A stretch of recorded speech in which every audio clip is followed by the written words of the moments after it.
In this question domain, we have 4 points to cover. Design and implement security monitoring and alerting. Troubleshoot that same security monitoring and alerting. Design and implement a logging solution, and then troubleshoot logging solutions.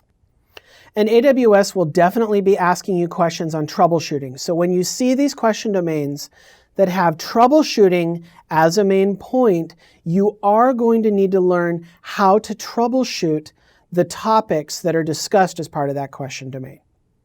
And so we're going to start with some of the basic services and features for monitoring infrastructure security. The first of these are VPC flow logs. A VPC flow log, functionally, is just the ability to capture and audit all of the header information for the network packets that are being passed through different contexts. One of these contexts can be a specific network interface inside of your VPC. Another possible context would be an entire subnet.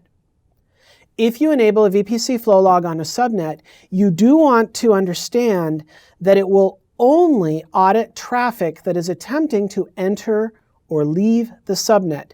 It does not capture any of the header information for traffic that is sent between two nodes within that subnet. The third context is the entire VPC. And one thing that's nice about this particular feature is that you can just enable it on the whole VPC and go back through CloudWatch Logs Insights or some other analytical tool and dig through and find the stuff that you need, knowing that you captured everything. But if for cost reasons or complexity reasons it doesn't make sense, you can still deploy at that network interface or subnet context without worrying about capturing everything. Next up, for monitoring the security of your infrastructure is GuardDuty. And this is a service that creates machine learning models to help determine what normal behavior looks like so that it can recognize abnormal behavior. And so what does GuardDuty actually look at to build these models? It looks at CloudTrail logs, it looks at VPC flow logs, and it looks at DNS logs. Now, one of the coolest parts about GuardDuty, you don't have to have any of these enabled. All of that information is being generated and captured automatically, and services like GuardDuty will take advantage of that, even if you don't want to have to pay for enabling VPC flow logs at entire VPC contexts.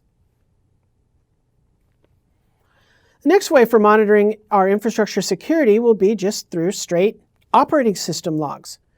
If we're deploying EC2 instances in fleets and singleton instances and other types of services, then we can install and configure the CloudWatch agent and forward all of our operating system logs to different places like S3 and then perform Athena queries on them.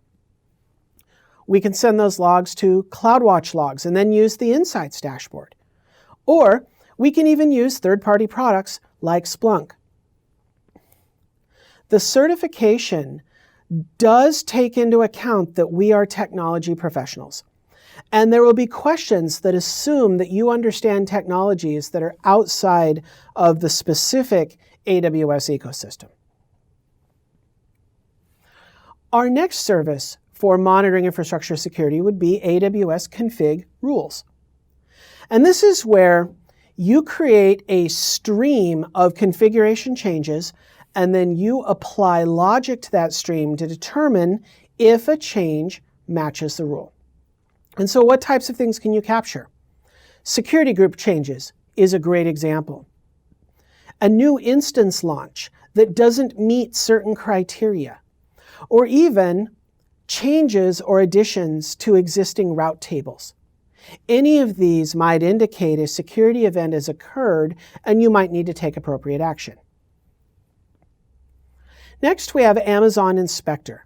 And this is a service that focuses specifically on EC2 operating system vulnerabilities. And the way this works is by installing an agent, determining a rule set that you would like to execute on the instance, and then actually running the job.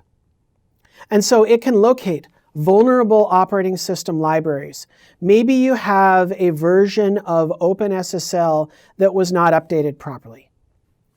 It can identify unencrypted network traffic. If you're performing communication on port 80 and you're not using SSL or TLS, that is the type of thing that Inspector might generate as a finding. Inspector will also look at all listeners on your instance and over a period of time determine which of them are not being used and pass that along to you as a finding.